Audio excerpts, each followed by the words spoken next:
Hello everyone, welcome to civil staff Himachal. आज के lecture में हम 10 एमसीक्यूज देखेंगे रिलेटेड टू साइंस। उससे जाने से पहले आप कुछ हमारे फ्री इनिशिएटिव्स देख सकते हैं। फॉर एग्जांपल 10:15 आपसे डेली 10 एमसीक्यूज डिस्कस किए जाते हैं। 2:15 आपसे मेंस करंट अफेयर्स डिस्कस किया जाता है। 6:15 बजे आपसे डेली करंट अफेयर्स डिस्कस किए जाते हैं। और ऐसे ही आपसे 8 PM JOAIT I am sorry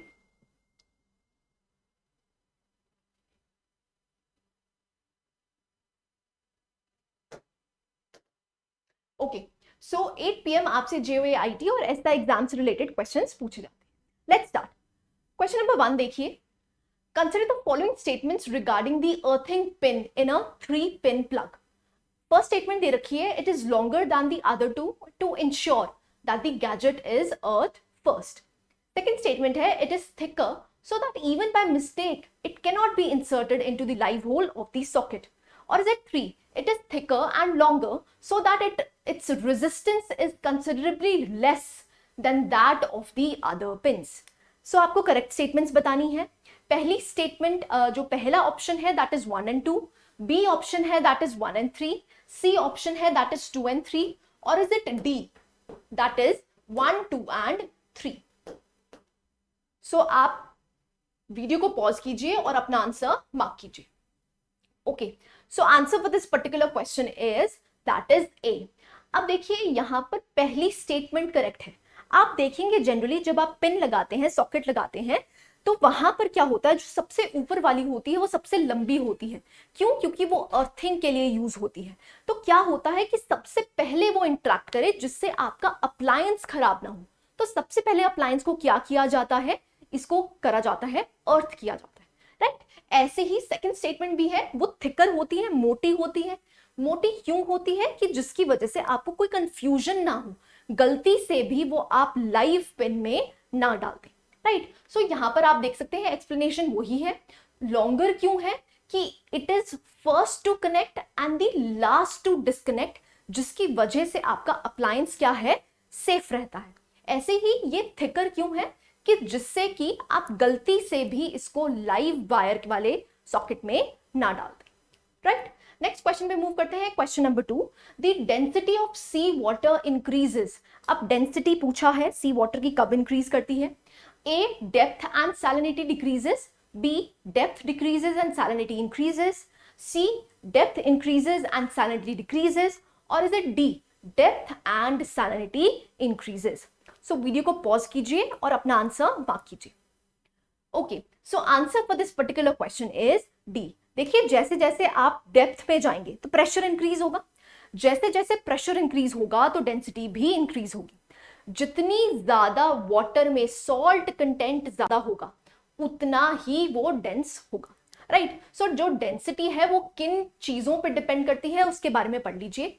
so जो डेंसिटी ऑफ वाटर है, अगर सैलिनिटी ऑफ वाटर इंक्रीज करती है तो डेंसिटी भी इंक्रीज करेगी। ऐसे ही अगर हम टेम्परेचर को डिक्रीज करते हैं बिलो द फ्रीजिंग पॉइंट, तब भी जो उसकी डेंसिटी है वो इंक्रीज करेगी। ऐसे ही अगर हम प्रेशर को इंक्रीज करते हैं तो भी डेंसिटी इंक्रीज करेगी। आई होप यहां तक क्लैरिटी है। नेक्स्ट क्वेश्चन पे मूव करते हैं। Question number 3। क्वेश्चन नंबर 3 कहता है, in an electric circuit the fuse wire should be. First statement है, always connected in the live or the live wire. Second statement है, made of a material with low melting point. Third statement है, it is made up of tungsten. Now you have to choose the correct statements. A है 1 only, B है 1 and 2 only, C है 2 and 3 only, or is it D 1, 2 and 3 only? Now here these characteristics of fuse wire is asked. अब again simple question है, NCERT से लिया गया है। Fuse wire के बारे में आपको चीजें पता होनी चाहिए, ठीक है जी। सो वीडियो को पॉज कीजिए और अपना आंसर मार्क कीजिए। सो answer for this particular question is 1 and 2। अब देखिए इसको हमेशा लाइव वायर से जोड़ के रखा जाता है जिससे कि आपके अप्लायंसेस में ज्यादा करंट ना फ्लो करे, क्योंकि फ्यूज वायर एक्चुअली में क्या करती है कि जब भी पीछे से ज्यादा करंट आए तो ये पिघल जाए, मेल्ट डाउन कर जाए। अगर मेल्ट डाउन कर जाए इसका मतलब क्या है, इसका मेल्टिंग पॉइंट क्या होना चाहिए, लो होना चाहिए, ज्यादा नहीं होना चाहिए। इसलिए जो थर्ड स्टेटमेंट है वो इनकरेक्ट हो जाती है, क्योंकि टंगस्टन का मेल्टिंग पॉइंट तो काफी हाई होता है, इसलिए थर्ड स्टेटमेंट बिकम्स इनकरेक्ट, ठीक है जी। नेक्स्ट क्वेश्चन पे मूव करते हैं। Question number 4। क्वेश्चन नंबर 4 कहता है a barrel of crude oil is equal to, first statement है 42 यूएस गैलन्स, सेकंड स्टेटमेंट है 159 लीटर्स, थर्ड स्टेटमेंट है 100 लीटर्स, फोर्थ स्टेटमेंट है 25 US gallons. Now you have to choose the correct options. A है 1 only, B है 1 and 2 only, सी है 2 only और is it D 3 and 4 only. अब देखिए ऐसे वाले जो क्वेश्चंस होते हैं ना ये काफी फेवरेबल होते हैं क्योंकि अभी रशिया यूक्रेन वॉर चल रही है, उसके बाद से जो ऑयल की डिमांड है वो काफी ज्यादा बढ़ चुकी है. क्यों? प्राइसेस भी बहुत ज्यादा बढ़ चुकी हैं. तो यहां पर क्या है आपसे एसआई यूनिट बैरल्स में पूछ सकते हैं. सो यहां पर जो आंसर बन जाता है वो बन जाता है आपका 1 and 2 only, that is B option is correct. So आप याद रख सकते हैं एक बैरल क्रूड ऑयल की अगर हम बात करते हैं तो अगर हम यूएस गैलन्स में देखें तो वो 42 होता है और अगर लिटर्स में देखें तो वो 159 लीटर्स होता है. ठीक है जी, सिंपल है, फैक्चुअल क्वेश्चन है, you have to remember. Next question पे मूव करते हैं. Question number 5. क्वेश्चन नंबर 5 कहता है 18 carat gold is 50% gold and 50% impurity, 25% gold and 25% impurity, C है 100% गोल्ड, डी है 60% गोल्ड और 40% इम्प्योरिटी. अब परसेंटेज में पूछा है. सबसे पहले आपको यह पता होना चाहिए कि प्योर गोल्ड कब एग्जिस्ट करता है, दैट इज 24 कैरेट्स.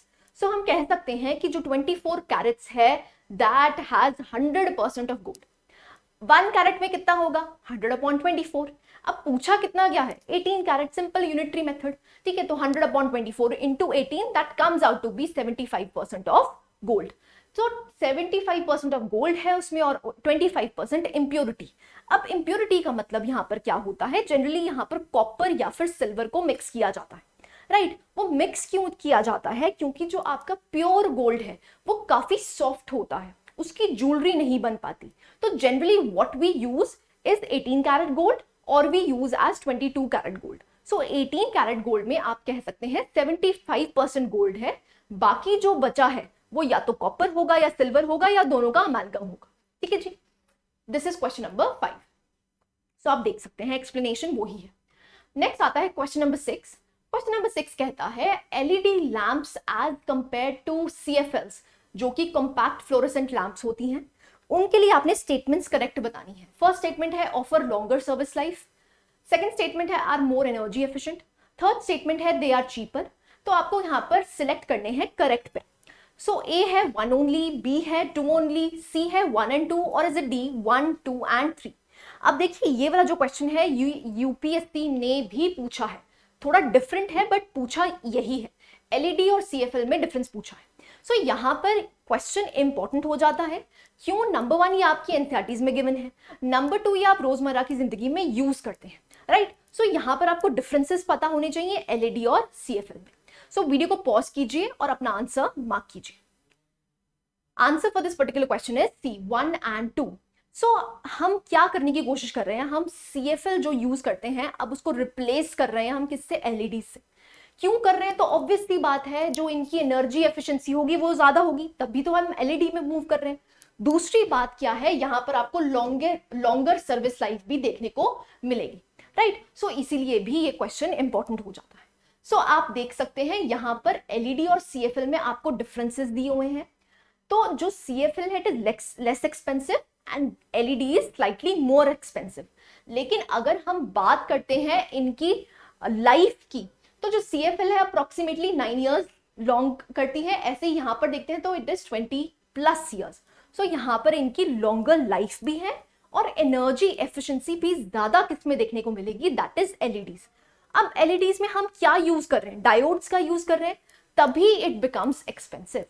ठीक है, सो मर्करी की जो क्वांटिटी है वो आपको स्मॉल प्रोपोर्शंस में सीएफएल में देखने को मिलेगी, लेकिन इनकैंडेसेंट लाइट में काफी ज्यादा देखने को मिलती है. On the other hand LEDs में कोई भी मर्करी का सब्सटेंस देखने को नहीं मिलता. क्यों? क्योंकि यहां पर हम क्या यूज कर रहे हैं, डायोड्स का यूज कर रहे हैं.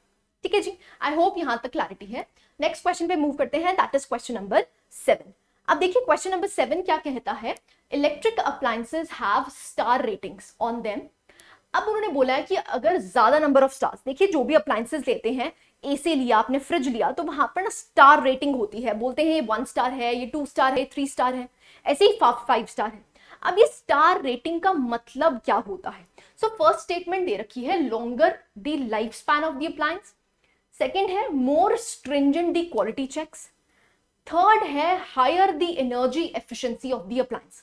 Now you have to tell the correct statement. A है 1 ओनली, बी है 3 ओनली, सी है 2 and 3 ओनली, और इज इट डी 1, 2 and 3.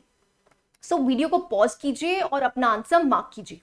देखिए ये वाले जो क्वेश्चंस होते हैं again it becomes very important, क्योंकि ये आप चीजें अपने आसपास देखते हैं तो ये हायर एप्लीकेशन स्किल्स होते हैं, तो ये आपको पता होनी चाहिए.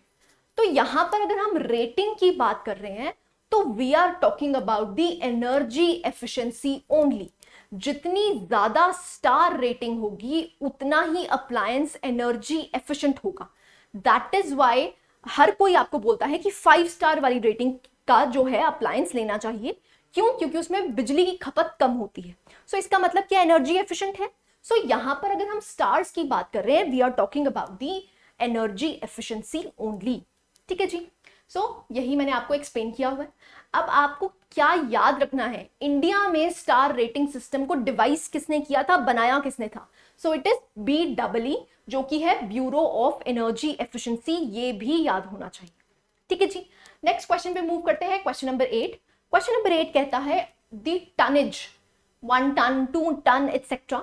of an air conditioner denotes A, the total weight of the AC, B, the weight of the compressor of the AC, C, the cooling capacity of the AC, or is it D, none of the above. Now again यहाँ पर भी application based question है.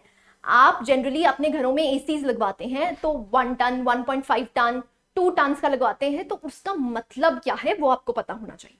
ठीक है. सो video को pause कीजिए और अपना आंसर मार्क कीजिए. So answer for this particular question is C, that is the cooling capacity of the AC. अब ये जो टनेज है ना, ये एक्चुअली में क्या है, ये मेजरमेंट फॉर हीट होता है BTU. BTU का मतलब है ब्रिटिश थर्मल यूनिट. सो अगर मैं 1 टन की बात कर रही हूँ, 1 ton of air conditioning can remove 12,000 BTUs of air per hour. So ये हीट उतनी ज्यादा क्या कर सकता है, रिमूव कर सकता है पर आवर. सो अगेन ये SI यूनिट्स में भी क्वेश्चन इंपॉर्टेंट बन जाता है कि 1 ton is equal to what, it is equal to 12,000 BTU per hour. I hope यहां तक क्लैरिटी है. ठीक है जी. सो ये आप देख सकते हैं जितने ज्यादा टनेज होगी उतनी ज्यादा एयर कूल होगी. राइट. नेक्स्ट क्वेश्चन पे मूव करते हैं. Question number 9. A steel ball floats on mercury because A, mercury does not allow metallic ball to sink into it. B, mercury is also a metal in the liquid form.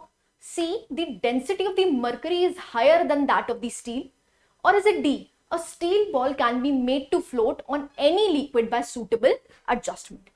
Now simple question है, again NCERT से pick किया गया question है, so ये आपको पता होना चाहिए.